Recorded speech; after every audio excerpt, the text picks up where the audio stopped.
एक बहुत ही घना जंगल था। उस जंगल में एक आम और एक पीपल का भी पेड़ था।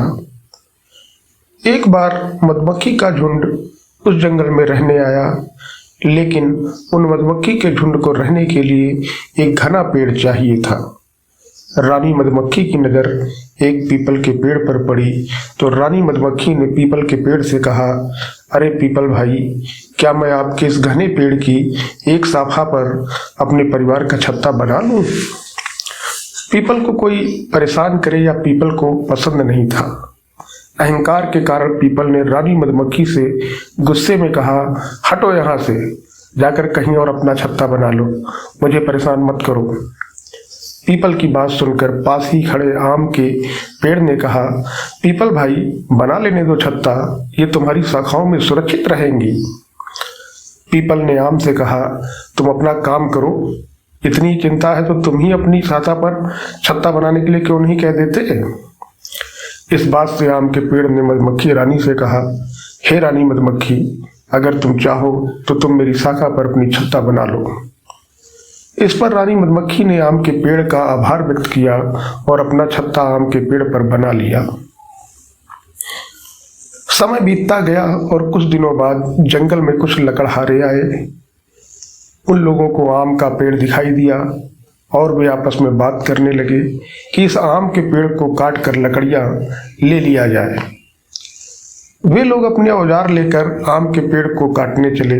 तभी एक व्यक्ति ने ऊपर की ओर देखा और दूसरे ने कहा, नहीं, इसे मत काटो, इस पेड़ पर तो मधुमक्खी का छत्ता है, कहीं ये उड़ गई तो हमारा बचना मुश्किल हो जाएगा।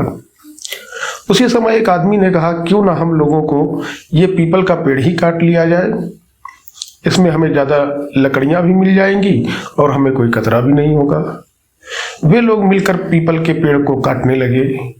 पीपल का पेड़ दर्द के कारण जोर जोर से चिल्लाने लगा, बचाओ बचाओ बचाओ।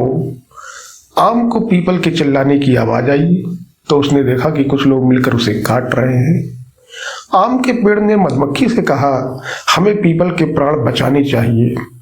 आम के पेड़ ने मधुमक्खी से पीपल के पेड़ के प्राण बचाने का आग्रह किया तो मधुमक्खी ने उन लोगों पर हमला कर दिया और वे लोग अपनी जान बचाकर जंगल से भाग गए।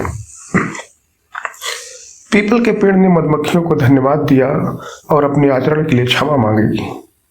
तब मधुमक्खियों ने कहा, धन्यवाद हमें नहीं, आम के पेड़ को दो जिन्होंने आपकी जान बचाई है, क्योंकि हमें तो इन्होंने कहा था कि अगर कोई बुरा करता है तो इसका मतलब यह नहीं है कि हम भी वैसा ही करें। अब पीपल को अपने किए पर पछतावा हो रहा था और उसका अहंकार भी टूट चुका था। पीपल के पेड़ को उसके अहंकार की सजा मिल चुकी थी। तो कभी अहंकार ना करें।